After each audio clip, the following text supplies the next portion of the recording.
Bismillahirrahmanirrahim. Alhamdulillahirabbil alamin wa bihi nasta'in 'ala umurid dunya waddin. Wassalatu wassalamu 'ala asrofil anbiya'i wa mursalin wa 'ala alihi wa sahbihi ajma'in.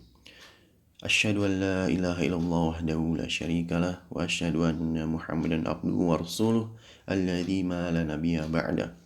Allahumma shalli wa sallim wa barik ala sayyidina Muhammad wa ala ali sayyidina Muhammad kama shallaita ala sayyidina Ibrahim wa ala ali sayyidina Ibrahim innaka Hamidum Majid. Allahumma inna nas'aluka ilman nafi'an wa rizqan thayyiban wa amalan mutaqabbala. Rabbi zidna ilma warzuqna fahma. Alhamdulillah, Bapak-bapak yang dirahmati Allah Subhanahu wa taala. Segala puji dan syukur kita panjatkan kehadirat Allah Subhanahu wa taala. Karena berkat rahmat dan hidayahnya kita masih bisa istiqomah dalam mempelajari bagaimana cara membaca Al-Quran yang baik dan benar. Pada kesempatan kali ini saya akan menjelaskan huruf per huruf sesuai dengan urutan yang biasa kita kenal, huruf hijaiyah yang biasa kita kenal. Kalau pada video-video sebelumnya saya menjelaskan bahwa ada dua pembagian untuk mempermudah cara belajarnya, yaitu huruf-huruf yang kita bisa lihat ada perwakilannya di huruf Latin dan ada huruf-huruf yang tidak ada perwakilannya di huruf Latin. Nah, untuk huruf yang pertama adalah huruf hamzah atau yang apabila mendapatkan harokat fathah maka dibaca dengan A. Huruf ini adalah huruf yang mendapatkan harokat kasroh, fathah, dan domah, bukan alif. Jadi alif itu hanya sebagai huruf mat atau huruf untuk bacaan panjang, bukan huruf yang mendapatkan harokat fathah, kasroh, atau domah. Nah, huruf yang mendapatkan harokat ini adalah hamzah. Nah, apabila dia mendapatkan harokat fathah maka dia dibaca A. Apabila dia mendapatkan harokat kasroh dia dibaca I. Apabila mendapatkan harokat domah dia dibaca U. Nah, hamzah ini bisa menumpang di alif dan otomatis apabila dia menumpang di huruf alif dia tidak bisa disambung dengan huruf berikutnya. Untuk huruf hamzah yang menumpang di huruf ya, biasanya dia mendapatkan harokat kasroh, dan apabila dia menumpang di huruf waw biasanya dia mendapatkan harokat dhammah.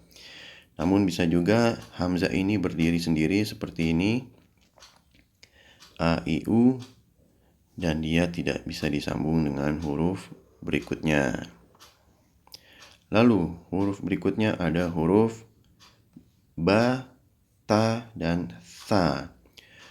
Huruf ini adalah huruf-huruf yang termasuk huruf yang tidak punya bentuk sebenarnya.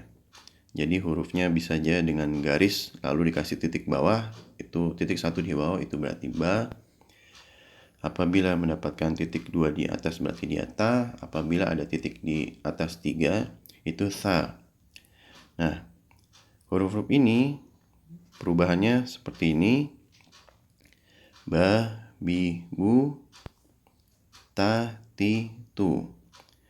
Dan huruf ta ini ada bentuk lain, kita sebut ta marbuthoh. Bentuknya seperti ini, ta, ti, tu, apabila dia disambung dengan huruf sebelumnya. Nah, apabila bentuknya seperti ini maka dia terpisah dari huruf sebelumnya. Nah, huruf ta marbuthoh apabila kita ingin waqaf atau berhenti, maka ta marbuthoh ini berubah menjadi ha domir atau ha besar. Nanti di bawah akan kita lihat bentuk seperti apa ha domir yang seperti ta marbuthoh ini. Lalu ada huruf tha, thi, thu. Tha, thi, thu. Ingat, ujung lidah menempel dengan ujung gigi seri atas. Gampangnya ujung lidah itu dikeluarkan sedikit menyentuh ujung gigi seri atas, baru dikeluarkan suaranya. Tha. Tidak perlu digigit. Kesalahan kebanyakan orang adalah menggigit huruf menggigit ujung lidah apabila ingin mengucapkan huruf tha, itu akan kesulitan. Tapi cukup dengan menempelkan atau mengeluarkan ujung lidah sedikit, lalu dikeluarkan suaranya. Tha, tha, tha. Kemudian ada huruf ja, ha, kho. Perubahan bentuknya seperti ini, hanya kita lihat bahwa di depan dan di tengah cukup kepalanya saja yang kita lihat, dan titik. Apakah titiknya itu ada di bawah atau di atas? Kalau titiknya itu di bawah, dia ja. Lihat, ada titik di bawah. Kalau mendapatkan harokat fathah, dia dibaca ja. Kalau mendapatkan harokat kasroh, dia dibaca ji. Kalau mendapatkan harokat dhammah, dibaca ju. Ja, ji, ju. Ya. Lalu kita lihat ada huruf ha. Nah, huruf ha ini huruf yang keluar dari tenggorokan tengah. Kita bisa pegang tenggorokan kita yang bagian tengah, Bapak di sekitar jakun. Nah, seharusnya huruf ha keluar halus dari situ. Ha, ha, ha, ha. Nah, semua huruf ha harus keluar dari tenggorokan bagian tengah. Tidak bisa kalau seandainya kita huruf ha keluar dari tenggorokan bawah. Ha, ha, ha. Ha harus keluar dari tenggorokan tengah karena itu tempat keluarnya huruf. Ha, hi, hu. Walaupun dia kasrah atau dhammah, tetap keluar dari tenggorokan tengah. Ha, hi, hu. Ha, hi, hu. Bentuknya sama seperti jim, hanya tidak ada titiknya. Nah, kemudian huruf kho. Huruf kho berbeda dengan jim. Huruf kho ini titiknya ada di atas. Dan ingat, ini salah satu huruf yang apabila mendapatkan harokat fathah, dia dibaca dengan fonem o atau vokal o. Kho, kho, kho. Ini huruf termasuk huruf yang tebal. Kho, kho, kho, kho, khi, khu. Nah, ini makhorijul hurufnya itu ada di tenggorokan bagian atas. Ya, kho, khi, khu. Titiknya ada di atas. Jadi jangan kebalik dengan jim, kalau jim titiknya ada di bawah. Kemudian ada huruf dal, zal, ro, sama zai. Keempat huruf ini termasuk huruf-huruf yang tidak bisa disambung dengan huruf sesudahnya. Ya, jadi kalau kita melihat di sini, huruf ini tidak bisa disambung dengan huruf berikutnya. Da, di, du. Ingat, pengucapan huruf da, ujung lidah menempel dengan tempat tumbuh gigi seri atas. Da, da, da. Bukan lidah kita ada di langit-langit tengah.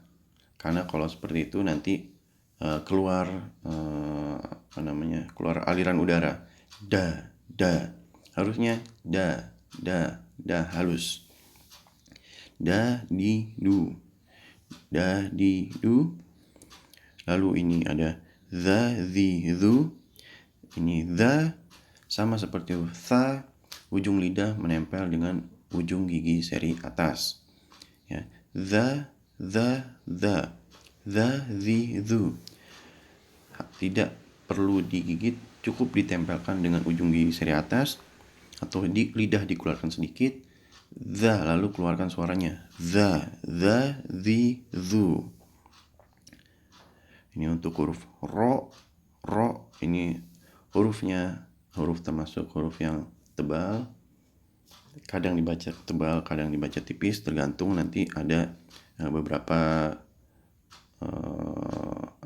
ada beberapa hal yang membuat ro ini dibaca tebal, dan ada beberapa hal yang ro ini dibaca dengan tipis. ro, ri, ru, ro, ri, ru, ro, ri, ru. Nah, ada perbedaannya antara ro dengan harokat fathah dibaca tebal, ro dan ri yang mendapatkan harokat kasroh dia dibaca tipis, ri, dan ru dengan harokat domah, ru. Jadi ro dengan harokat fathah dibaca tebal, ri, ro dengan harokat kasroh dibaca tipis, ru harokat domah dibaca tebal. Nah, tapi masih banyak lagi, nanti ada beberapa kondisi yang membuat ro ini dibaca tebal dan ada beberapa kondisi yang membuat ro dibaca tipis. Untuk sementara sesuai harokat saja. Lalu huruf zai, za, zi, zu. Ingat, ujung lidah hampir menempel dengan tempat tumbuh gigi seri bawah atau gigi seri bawah. Za, za, atau bisa ditempelkan apabila sulit. Za, za, za, zi, zu. Apabila ada yang terbiasa mengubah huruf za menjadi ja, itu kemungkinan lidahnya mengangkat ke atas, ujung lidah mengangkat ke atas. Seharusnya ujung lidah berada di bawah. Tempelkan dengan tempat tumbuh gigi seri bawah atau gigi seri bawah, lalu dikeluarkan hurufnya. Za, za, za. Pasti akan keluar huruf za, bukan ja. Itu huruf za. Dengan ro perbedaannya hanya di titik. Begitu juga huruf dal dengan zal, perbedaannya hanya di titik. Lalu huruf sin dengan shin. Nah, ini perbedaannya tipis sekali. Yang satu sin tipis, sin. Ya, untuk perubahan hurufnya tidak ada perbedaan, hanya kepalanya saja yang kita ambil. Sa, si, su. Untuk huruf shin, dia ada titik 3 di atas. Sha, shi, shu. Dan punya sifat tafashi, menyebar. Sha, shi, shu. Sha, shi, shu. Jadi hati-hati mengucapkan sa, si, su dengan sha, shi, shu. Itu perbedaannya tipis sekali, yang satu tipis, yang satu tebal. Tebalnya bukan tebal seperti huruf so, tapi sha itu punya sifat tafashi atau sifat yang menyebar. Lalu ada huruf so dan do. Nah, dua huruf ini adalah huruf yang tebal. Jadi dalam kondisi apapun, selain tebal, dia huruf juga termasuk huruf yang itbaq atau lengket, menempel. So, si, su.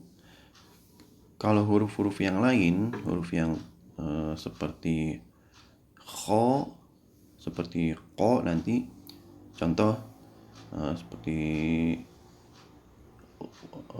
go, itu pada saat dia mendapatkan harokat kasroh, maka bisa dibaca tipis atau tidak tebal.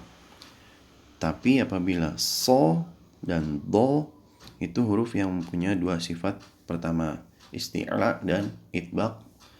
Artinya dia suaranya terangkat seperti huruf-huruf yang lain yang berfonem o, tapi dia juga punya sifat itbaq. Artinya apapun kondisinya, huruf ini harus dibaca tebal. So, si, su. So, si, su. Do, di, du. Do, di, du. Tidak perlu memonyongkan bibir, karena makhrijul huruf so, si, su bukan di kedua bibir, karena yang memonyongkan bibir hanya huruf waw. So, si, su. Do, di, du. Perbedaannya hanya ada titik antara so dan do. Do ada titik di atasnya. Lalu huruf to dan zo. Ini juga sama, jadi keempat huruf ini, atas dan bawah ini, termasuk huruf-huruf yang mempunyai sifat isti'la atau terangkat, suaranya terangkat ke atas, dan mempunyai sifat itbaq atau menempel. Jadi apapun kondisinya harus dibaca tebal. To, ti, tu, dho, di, zu. Tidak bisa to ini dibaca to, ti, tu. Nah, itu berubah. Bukan huruf to, tapi huruf ta. To, ti, tu, dho, di, zu. Jadi seperti itu perbedaannya antara to dengan ta. To, ta. Lalu huruf ain dan ghoin. Ini huruf yang biasa kalau kita tidak latih dari kecil itu susah mengucapkannya. A keluar dari tenggorokan tengah dengan menempelkan katup epiglotis di tengah tenggorokan, ditempelkan ke dinding tenggorokan. A tapi pada saat mengucapkan harokat fathahnya, suara A, suara penekanannya sudah hilang. A. Nah, ini A, I, U. Jadi bukan A, I, U, bukan. A, I, U. Itu. Lalu ro, ri, ru. Ro, ri, ru. Lalu huruf berikutnya huruf fa dan qaf. Fa, qaf. Fa, fi, fu. Qa, qi, qu. Qa, qi, qu. Tidak ada kesulitan di huruf fa dan qaf. Lalu kaf dan lam. Ka, ki, ku, la, li, lu. Nah, ini huruf kaf ini agak berbeda pada saat dia di depan dan di tengah. Itu perubahan hurufnya terlihat signifikan daripada huruf aslinya. Ka, ki, ku, la, li, lu. Untuk lam, ingat apabila dia disambung dengan huruf berikutnya berarti ini huruf lam, bukan huruf alif. Jangan sampai ada kesalahan. Gampangnya pokoknya kalau dia ada buntut di huruf setelahnya berarti dia huruf lam. Nah, berikutnya huruf mim dan nun. Nah, mim dan nun di sini ada perubahan huruf depan, tengah dan belakang yang cukup signifikan. Ingat bentuknya ini seperti kepalanya saja yang diambil di depan, lalu di tengah juga sama, sebenarnya kepalanya saja yang diambil, lalu buntutnya ke belakang. Lalu yang terakhir huruf mim ini kepala dan buntutnya sempurna, hanya buntutnya di bawah. Ma, mimu. Nah, seperti ini apabila ada contoh satu kata namasa. Nah, ini nunnya di atas, bentuknya juga berubah.